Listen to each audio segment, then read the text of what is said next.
नमस्कार दोस्तों, मैं रामलखन मीणा और मेरे YouTube चैनल हर्षित मीणा ब्लॉग में आप लोगों का फिर से स्वागत है। आज की वीडियो में हम जानेंगे nursing education in India. India के अंदर नर्सिंग एजुकेशन के बारे में कौन कौन से जो कोर्स है वो नर्सिंग से संबंधित इंडिया के अंदर किए जाते हैं उनके बारे में। इसके अंदर हम जानेंगे ANM, GNM, BSc nursing, post basic BSc nursing, MSc nursing, PhD और MPhil कोर्स के बारे में।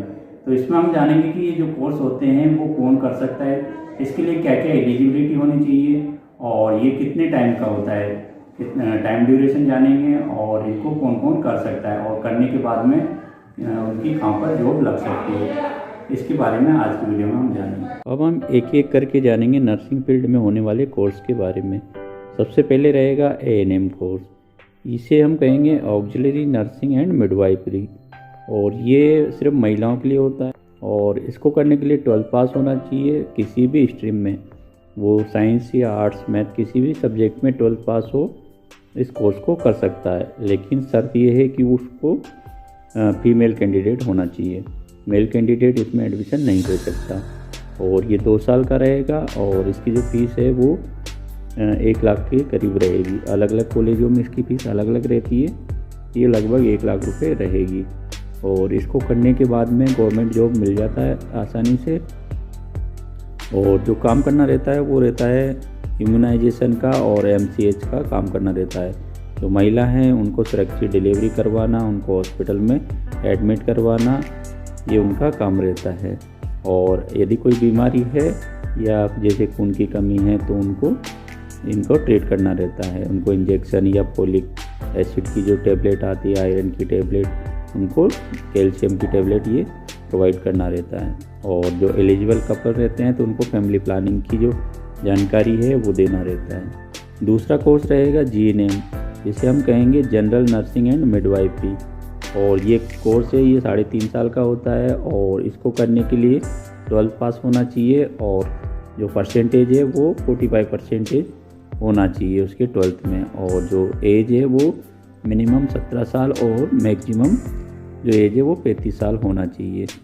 और किसी भी बोर्ड से 12th पास हो और स्टूडेंट मेडिकली फिट होना चाहिए।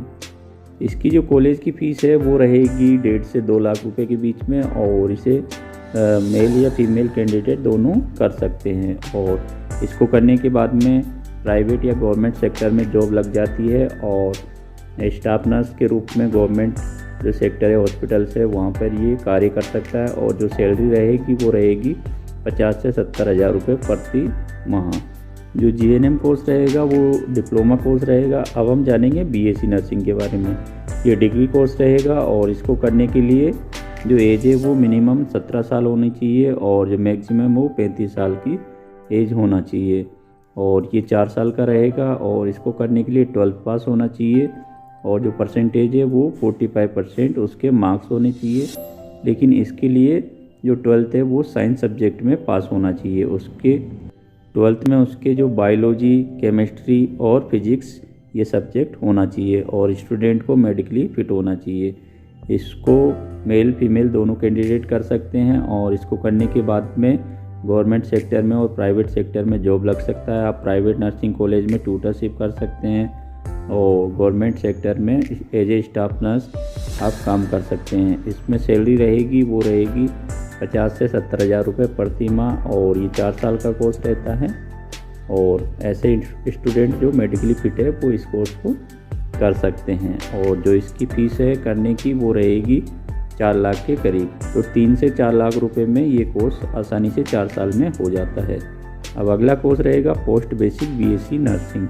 तो ऐसे स्टूडेंट जिन्होंने GNM किया है वो इस कोर्स को कर सकते हैं। इसको करने के बाद में वो डिग्री कोर्स हो जाएगा उनका। तो इसको करने के लिए 12वीं पास होना चाहिए और आपको GNM पास होना चाहिए। रजिस्ट्रेशन काउंसिल में आपका registered nurse and registered midwifery में रजिस्ट्रेशन होना चाहिए स्टेट नर्सिंग काउंसिल में। और इसको करने के लिए मेडिकल फिट होना चाहिए कैंडिडेट को।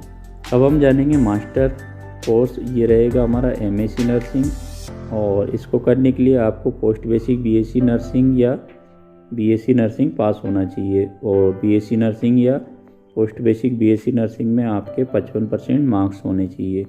और ये 2 साल का रहेगा और इसकी जो फीस है वो भी 2-2.5 लाख रुपए रहेगी। अलग अलग इंस्टीट्यूट में अलग अलग फीस रहेगी। इसको करने के बाद में आप जो कॉलेज है नर्सिंग से संबंधित, तो उसमें आप एज ए लेक्चरर के रूप में कार्य कर सकते हैं। अब हम जानेंगे मास्टर ऑफ फिलोसफी, जिसे हम कहेंगे एमफिल। इसको करने के लिए जो टाइम है वो 2 साल का लगता है, और जो नर्सिंग की फील्ड में रिसर्च करना चाहता है वो इस कोर्स को कर सकता है। ये 2 साल का रहेगा, और इसको करने के लिए कैंडिडेट को एमएससी नर्सिंग उत्तीर्ण होना चाहिए। अगला रहेगा पीएचडी इन नर्सिंग। ये पीएचडी प्रोग्राम है, और इसको करने के लिए कैंडिडेट को एमएससी नर्सिंग पास होना चाहिए, और ये 3 साल का रहेगा। और इसकी जो फीस है वो 4 लाख के करीब रहेगी। और इसको करने के बाद में जो नर्सिंग के कॉलेज है वहाँ पर एज ए प्रिंसिपल या ट्यूटर के रूप में कार्य कर सकते हैं, और जो सैलरी है वो आपको 1.5 से 2 लाख रुपए आसानी से मिल जाएगी। कुछ पोस्ट बेसिक डिप्लोमा कोर्स होते हैं नर्सिंग में, तो कैंडिडेट उनको भी कर सकते हैं। ये या तो 1 साल का रहेंगे या 2 साल के रहेंगे। ये कोर्स रहेंगे post basic diploma in critical care nursing. अगला रहेगा post basic diploma in cardio thoracic nursing. अगला रहेगा post basic diploma in orthopaedic and rehabilitation nursing. अगला रहेगा post basic diploma in neuro science nursing. Post basic diploma in operation room nursing, यहाँ पर OT में कार्य करने को मिलेगा। अगला रहेगा नर्स प्रैक्टिशनर इन मिडवाइफरी। इसको करने के लिए कैंडिडेट को स्टेट नर्सिंग काउंसिल में RN/RM रजिस्ट्रेशन होना चाहिए। Registered nurse and registered midwifery के तौर पर उसका रजिस्ट्रेशन होना चाहिए।